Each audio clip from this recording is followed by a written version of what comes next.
Il Parco Avventure Il Boschetto a Joppolo Giancaxio amplia l'offerta e apre nuove attrazioni per tutte le età.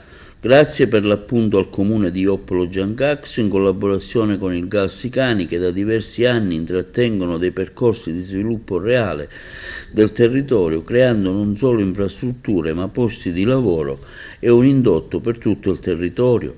All'interno del Parco Natura sono disponibili un percorso baby per i bambini più piccoli, un percorso viola con una serie di zip line, arrampicata su albero e power fun, un lancio adrenalinico da più di 10 metri di altezza che si vanno ad aggiungere ai precedenti servizi.